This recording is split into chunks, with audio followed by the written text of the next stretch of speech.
Hello, my name is Carrie Brooke Hyde, and I am the president of the North Platte County R-1 School District Board of Education.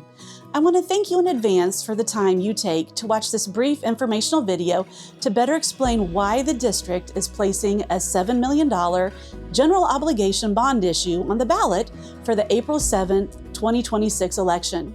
The board members, following the recommendation of the administration and community, unanimously supported the decision to present this financing proposal to the voters. One of the key features of the bond issue is that it is estimated to not increase taxes over the current debt service fund levy. This is possible because the district has the ability to structure the new bonds in a way that best matches its revenue stream with anticipated payments using conservative growth assumptions. By following this plan, the debt service fund levy is extended by 10 years, or potentially less. Others involved in the creation of these proposals will now share more of the details to hopefully answer your questions, beginning with our superintendent, Mr. Ryan Davis. I'm Ryan Davis, and I'm pleased to serve as the North Platte Superintendent. The bond proposal at the April 7th, 2026 election is the result of many months of planning by the board and administration of the district. Although the district funds many of the routine maintenance and repairs from within its operating fund budget, the debt service budget is needed to complete the more costly maintenance items, such as HVAC, roofs, and safety improvements. This is why most of the items in Proposition K.I.D.S, which stands for Keep Improving District Schools, is for upgrading the heating, ventilation, and air conditioning systems, repairing or replacing roofs, completing safety improvements, building a new concession stand, and replacing the existing track and installing turf on the football field. An important factor to consider is that there are no programs presently available from the state of Missouri or the federal government that produce upfront funding to assist local school districts in making facility improvements or new construction. It's the responsibility of the taxpayers of each district to seek voter approval for general obligation bonds to fund these types of projects. We are fortunate that we can accomplish all of the improvements with the approval of the $7 million of bonds without the need to increase the current debt service levy. Hi, my name is Justin Greer, school board member and parent within North Platte.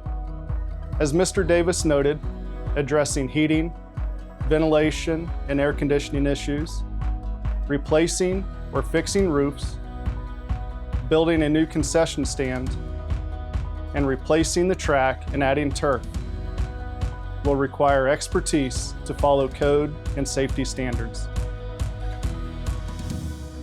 Hi, I'm Derek Colburn, the junior high and high school principal. And I'm Kelly Goodlett, the elementary and intermediate school principal. The current high school building is 29 years old. To ensure that it will last for many more years, we must properly maintain it, which means new HVAC and fixed roofs. Right now, the overall temperature control of the building struggles with the changing seasons. The current HVAC system requires frequent maintenance repairs in the summer and winter due to the difficult conditions. Roof sections on the northwest corner of the building often have leaks when there are significant amounts of rain.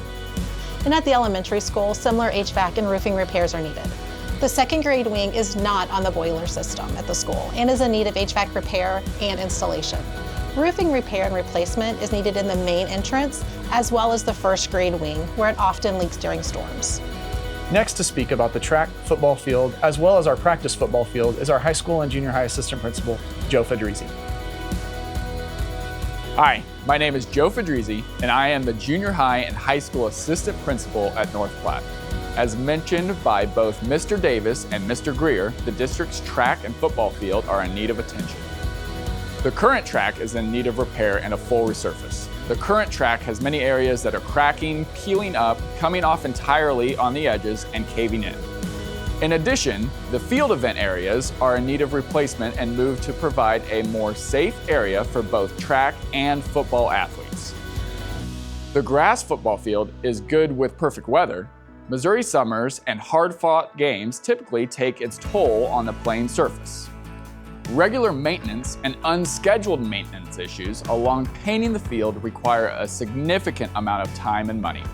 The current field is only allowed for game nights. A new turf field would provide a better surface for not only football games, but a new area of use for many activities.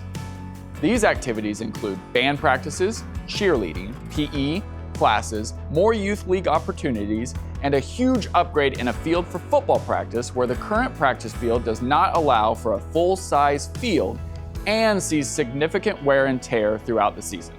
Now I'm going to turn it over to Courtney Wegman with L.J. Hart & Company. Hello, my name is Courtney Wegman, Senior Vice President with L.J. Hart & Company, the district's municipal bond underwriter. Some facts that make this proposal feasible are as follows. The district has saved nearly $3 million in interest expense over the past 15 years, made possible through prepayments of debt and refinancings to lower interest rates. The district has also experienced strong growth in assessed valuation, averaging slightly above 5% annually over the past 5 years.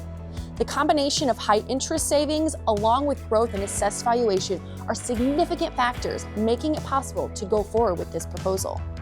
After voter approval is obtained, the sale of the bonds will occur once final bids for the various projects are accepted. The bonds will then be marketed to local institutions. To provide flexibility in the future for interest savings through possible refundings or prepayments, the bonds will have short call provisions at no penalty. Hello, my name is Logan Hall, currently a parent of 2 kids within the district. The official ballot language for Proposition Kids is displayed on your screen.